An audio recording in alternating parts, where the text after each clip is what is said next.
Washington Commanders.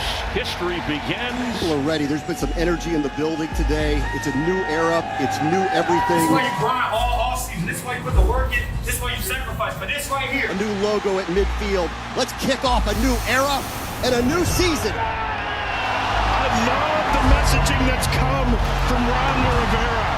He has said, believe, trust, be where your feet are. On the outside, a lot of people think I'm crazy because I always talk about how close we are. It's there. It's just a matter of now going one more step. And what a sight this is, weeks after being shot in an attempted robbery. Running back Brian Robinson. Somebody's got to step up. Somebody's got to be willing to put it on the line and say, hey, one at a time. We play together, we stay together. And after the night, we on a roll. This is the moment in time where the 2022 Commanders will find out what they're all about. The first career rushing touchdown for Brian Robinson Jr. Washington gets a stop inside their own 5. Fight, man. It's a team. We fair. Let's make our play special. Let's make our play special, right? This Taylor Heineke has a little pixie dust to him. He really does, you know? The hometown kid holds it in at the 1-yard line. What a grab. An exclamation point to end an undefeated season of the Eagles. Take your time now. Who with you, coach? My mom. Take your time. My mother would have been proud.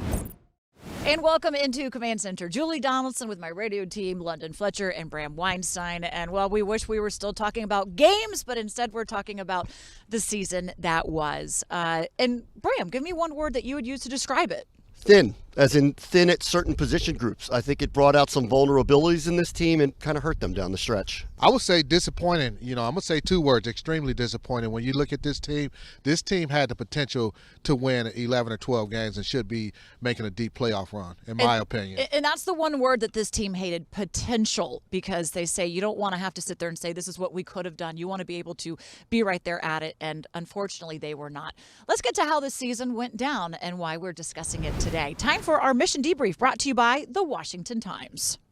Let's start under center, and that is where we saw 3 different quarterbacks start games for the Commanders this season. You had Carson Wentz, Taylor Heineke, and then they finished the year with rookie Sam Howell. Once again, Bram, just a rotation at the most important position on the team. Yeah, I mean, they're constantly looking for an answer, right? I mean, and that's a lot of teams. We're not the only ones. This isn't exclusive a problem to Washington. But I think we're sitting here a couple months away from going, who is going to be the quarterback again? We're back where we started. And a lot of it probably will depend right there on how Sam Howell does during this offseason, whether or not they believe they can build around him as well. Okay, you lock in that position. Let's move on to the next. So we're going to stick with the offense, and we saw some really good things from a couple of rookies this season. First-round pick Jahan Dotson and running back Brian Robinson Jr. London.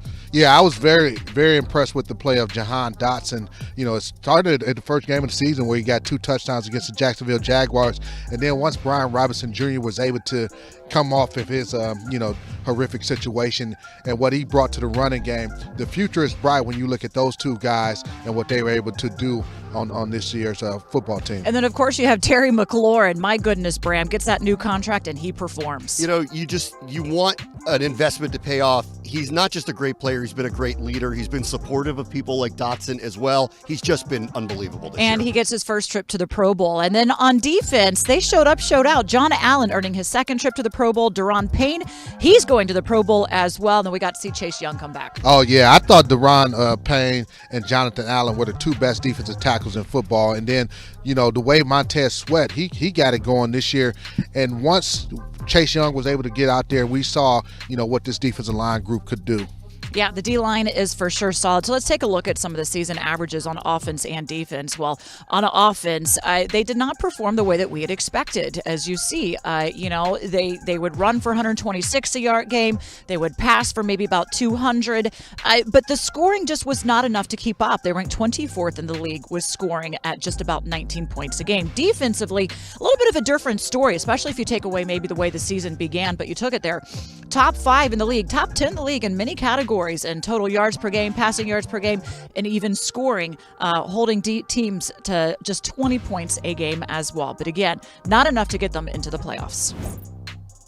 Okay, so let's get a little bit further into the discussion about what happened this season for the team. And defensively, London, look, the defense really kind of held their own. They kept them in games, but at times it showed that it might just be, you need more than that, but the defense certainly wasn't lacking. Yeah, I was impressed with the job that Jack Del Rio, the defensive coordinator, did with this defensive unit. Got off to a little bit of a slow start, but once he kind of settled in, especially on the back end, when you saw the emergence of a Benjamin St. Juste and the way he played, Derek Forrest was what a godsend he was at the free safety position, and the play of Deron Payne, what he was able to do. Just, when you look at those guys and what they were able to do defensively, I was extremely impressed with what those guys were able to accomplish. And this was without Chase Young for the majority of the season. So once we get a healthy Chase Young, I feel like this defense can take it even another step forward. I think that they played above what was out there on the field. To end up third overall in the league is a testament to the coaching and the teamwork. I think once all of those players up front were drafted with first-round picks, we all envisioned that being the leadership part of this team, that this team is going to go as far as they take them. And I thought collectively they had an absolutely amazing year. And I'm with London here. We didn't even see Chase Young play very much. Emergence of Derek Forrest was a big part of everything with Cam Curl in the back end.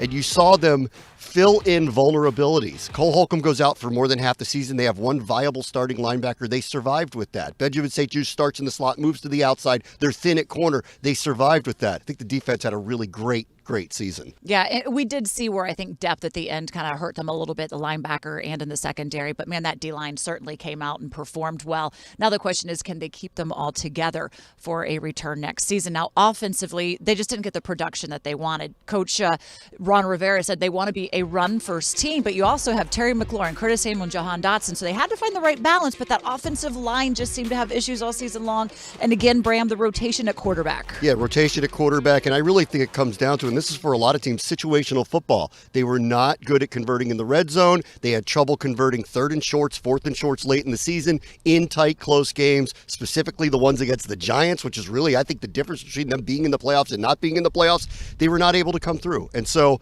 there's some changes clearly that need to be made. But I think situationally, if they get better, it's just that close. Yeah, situationally need to get better, like you said. But I think really when you look at this offense in general, a lot of attention has been paid to the quarterback position. I'm looking at the offensive line as where they really need to address and get better, regardless of who's playing the quarterback next year. If you don't address the issues at the offensive line position, you're going to continue to have struggles. We have heard them in the offseason before, even going into this last year, that you build from the inside out. Would they do that on defense? They obviously need to address that this offseason on offense. And then they'll be able to figure out just what they have potentially in quarterback Sam Howell and if he can be the guy for the future. We have much more coming your way, including my exclusive one-on-one with Commanders head coach Ron Rivera. We'll talk about what he saw from his team this season and how that might impact his offseason plans. And a little later, we're counting down the top 10 plays from this past year. There were some oh my moments. Which one will be number one? We'll find out a little later in this show, so don't go anywhere.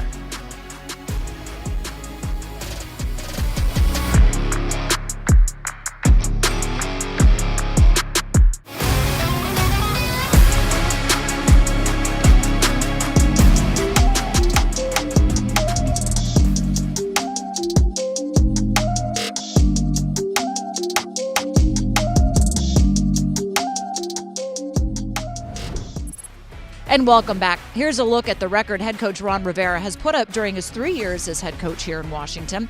He finished with his most wins as a head coach since 2017 with the Carolina Panthers, where he went 11-5. And Washington ended the season with their most wins since 2016 when they went 8-7-1. I had the chance to sit down with Coach at the park in Ashburn for this exclusive interview. This is our Field Pass presented by FedEx, where now meets next. All right, Coach, here we are in this auditorium. And you're used to it being full. Yes. Of your entire team. Is it kind of eerie to you? It is. Come in and the parking lot's empty, the building's empty, the auditorium, it's just us. Yep. It is eerie. I'm used to activity. I'm used to the hustle and bustle of what's going on. And it's kind of a different time of year for us. Off season. Now, I know officially there really is no off season. I don't know why they call it that. I joke that this season is kind of like you're running a marathon, but at a sprint race.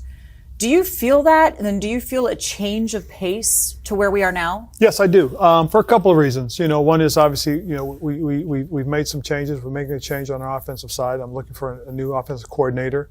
looking to do things a little bit differently.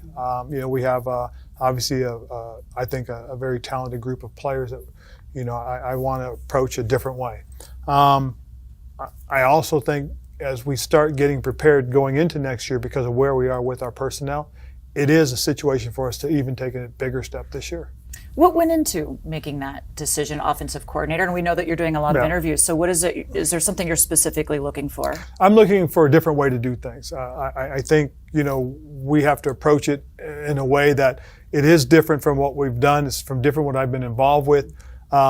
But I also think it's a chance to really give ourselves an opportunity to attack the opponent in a different fashion, using different players, different formation groups, different personnel groups, in different formations that I feel can help us. When it comes to evaluating the talent that you do have on offense and defense, are there groups that you're really kind of saying, all right, this is what we need to build around. Yes. This is where we are going to win and get into the postseason? Yes, because you go into this and you say to yourself, what is going to be your philosophy with your offense? Well, it's find your quarterback, protect your quarterback, and put playmakers around him. And I think we've done a really good job. I like the playmakers that are around him. They're growing, they're getting better. They're a young group. That's the other huge plus. We got a veteran tight end in Logan, and we got 4 young guys surrounding him. So you look at Terry and Curtis, and we got a bunch of young guys surrounding them. And then you look at our running back room, and it's very young. So you go, wow, we've got those guys. So now we have a quarterback we feel pretty comfortable in. We're going to give Sam every opportunity to see if he can be our starter, and we'll go from there. Free agency and draft are looming, and we know you're already doing work and meeting for all of that. But how do you approach what position groups and what you need on free agency versus the draft? Well, the biggest thing, first and foremost, is which of our guys do we want to take care of now that are free agents? And I did have our meetings with the ownership. They've been tremendous, very supportive in the things that we want to do. So that's the first step. Second step is now going out and doing it. And then once we are able to take care of the guys that we wanted to initiate and make contact and let them know what our plans are, then we start attacking free agency itself. What guys out there from the different teams that we feel can come in and be part of what we want to do. And then we look at it and say, okay, if we can get those guys, these are the guys that we've got to target in the draft. So we know the positions that we want. Now it's a matter of finding those guys. So you're not sprinting anymore, you're just running. Yeah, you're right. We'll start sprinting when we get into March because that's when free agency is getting ready to start. How often are you having these meetings? Because while most people think everybody's off on vacation, you're still here, you're still in the building. I've been meeting for 2 weeks with different people, with our personnel department, obviously, as said, with the ownership, with Jason, for that matter, and then for the different guys that I've been interviewing with some of my different offensive and defensive coaches. When it comes to some of the things we want to celebrate, you've got 5 players going to the Pro Bowl. Yes. What do you attest that to?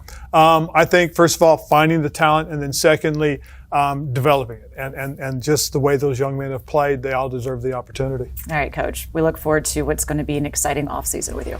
Cool. Thank you. And keep it here because right after this break, we are taking you through the top plays of the season. Will your favorite be number 1? Find out next when Command Center returns.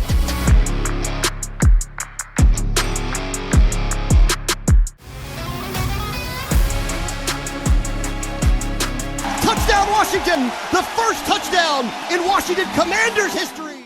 Coming out this season, I felt like nobody really probably knew how the environment was or what the season was going to be like. It was an injury where I wasn't really familiar with. I wasn't sure how I was going to come back from it. It was bothered me so much, that I'm like, man, what's next year going to be like for me?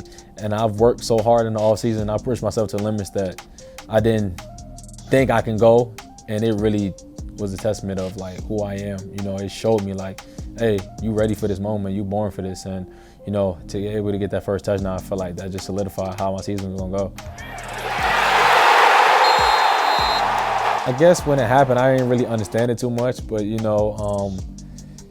as looking back at it, I'm like, wow, that's this is the name that they're gonna have probably forever, and after what I dealt with last year, to be the one to have the first touchdown of the season, I felt like it was destined to be that way.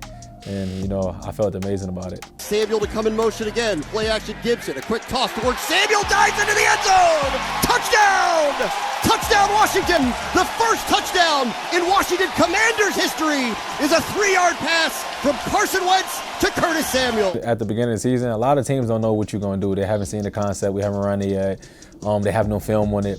So the fact, once I see him in motion with me, I know I'm a fast guy, and I'm like, he's not beating me to the spot. All I got to do is run and get there, and then the quarterback can take care of everything else. We lined up, and we motioned to give him like a man a zone read to help the quarterback out and help me out. Once I motioned inside and I seen that guy following me, I said, oh yeah, here we go. He gonna give me the ball. Carson delivered a great ball, and I was able to finish with a touchdown. So after I scored, it was a bunch of excitement on my face. I started dancing. It was so surreal. Terry and Logan, they just watching me dance. you know when your guys around you, they cheering you on, you start adding a little bit more sauce. I was yelling, I'm back. Like I said, after what I dealt with last year, my emotions was high this game. I was so excited to be able to play football again and be able to feel like myself. After the first game, the stadium was rocking. We was able to, come away with the win, and it was just exciting.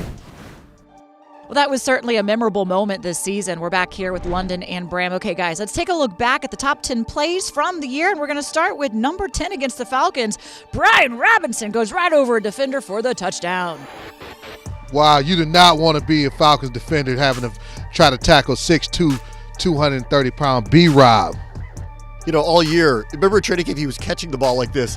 It's like, how do you utilize guys in space? And we found out what he's capable of doing. That was oh my goodness. He is big, he is tough, and he was motivated this year, especially when he came in. All right, number 9 at the Colts, Terry McLaurin. Look at this catch, and that sets up the game-winning touchdown. This was my favorite play of the year, honestly. It was a great late comeback. It reminded me of what happened in Atlanta the year before. The Heineke magic, McLaurin going up, him in these contested catches, unbelievable. Yeah, what a catch by Terry McLaurin. And he takes pride in that because he works on it. Here at number 8, we're going up against the Cowboys. Sam Howell to Terry McLaurin, and talk about a perfect pass. A perfect pass indeed. You think we'll see a lot of this connection next season? Sam Howell to Terry McLaurin. What a beautiful pass. I mean, how many quarterbacks has Terry had? It says it doesn't matter. He's got to make a play, and we've seen how Sam Howell has that arm.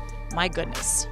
So he comes in next year, maybe as quarterback 1. We'll see. Quite possibly. It's a long offseason. Number 7, the Giants. Taylor Heineke goes a long completion, and this time to the rookie, Jahan Dotson. He's done this numerous times already. I think it goes without saying here. This guy's a hit. I mean, as a first-round pick, he is an absolute hit. His ability to make contested catches, and he's not the biggest guy. Number 6, we're going up against the Vikings. Curtis Samuel, touchdown catch in triple coverage, folks, and the referee goes down. Thank you very much. Hey, sometimes it's better to be lucky than good. That was a ill-advised pass, but we came away with that Curtis Samuel catch. Yeah, Curtis is like, I might need to be able to go buy dinner for the ref on that one, helping me out a little bit. That's how they drew it up. You have the referee pick one of the defenders on the way down. Now, mind you, when he was throwing this, we were going, what is he doing? Right. And then when he wins, we go, okay, good throw. All right, number 5 here against the Titans. De'Ami Brown trying to say, hey, remember, I'm still here. Long TV catch. They found him, finally. They drafted him to be a deep threat. The receiving core obviously has gotten really crowded here, but he showed you what he could do in that moment. Man, what a catch. Yeah, I remember this as the De'Ami Brown game. Yes, it was, because here we are, play number 4. Let's go to Brown again. This time it's a one-handed touchdown grab. I think this was the best catch of the season, with him being able to go up and catch that ball one-handed, perfectly thrown ball by Carson Wentz. Better than the McLaurin catch? Better than the McLaurin catch. How about better than week 1 Dotson around a defender catch? Oh, I forgot about that one. That one. Let's move over. I mean, look, you've got receivers. At least we see that. You have weapons. And De'Ami Brown was just making sure that you remember that he's still there. But, man, taking another close look at this. If he can do that consistently, woo! Talk about the danger and the threat. Let's go defensively for number 3. Daron Payne tips past Kendall Fuller right there with the game-sealing interception. One of the stories of the season, honestly, was Washington's red zone defense inside their own 5. How many times? It was almost uncanny. How many times did someone get down there, have a 1st and goal inside the 5, and not score on them this year? And then let's go to number 2 against the Packers. Heineke in stride. McLaurin right there for the go-ahead TD. When you get Terry McLaurin one-on-one, that's a shot you have to take, and they're Taylor Heineke took a shot with his guy, and Terry was able to make a great catch. This was the game to me that turned the season around. I think it was a message game. I know Green Bay wasn't playing that well at that moment. They still had Aaron Rodgers out there. And number 1, we go against the G-Men and Dotson. Ooh, showing that spin move for the game-tying touchdown late in the 4th. Yes, sir. I wish we could see the route, because at the play, the route that Jahan Dotson ran on this nickelback to get open, he just left him really just looking like, which way did he go? Which way did he go? And man, just a great pass. These are some of the things we saw in the spring where we were all going, let's not get ahead of ourselves, but I think this guy might be special, and he showed it throughout the year. Time for our keys to winning, presented by the Maryland Lottery. Play fast, win fast with fast play games from the Maryland Lottery. So there's a lot of positives to build off of as we go into the next year that kind of get you excited for it. Yeah, absolutely. I'm excited about the play of the young guys. You look at Jahan Dotson, Brian Robinson Jr., Derek Forrest, Jamin Davis. Those guys, and the way they played, I'm extremely excited about them. I like the offensive players, too. I know we didn't score a lot of points this year, and I think that's what's going to change. But this skill set group, they're young, they're talented, and when the switch goes on, I think we're going to like what we see. And look, during that stretch in the season, we saw just how close they were. Our first season officially as the Commanders, and of course, with that came... Look at that. Our mascot, Major Tutty. Of course, the players got to name him because that's exactly what you want to win in this team is you want a touchdown, you want a Tutty. We got Major Tutty for that. Who doesn't love a Tutty? I love a Tutty. Hey, it's got to be built, though. I mean, he is that offensive lineman. We understand. We got to get that line fixed to protect the QB. Can you play guard? We may need some help on the line next time. All right. Hey, thanks for joining us on this Command Center, everybody.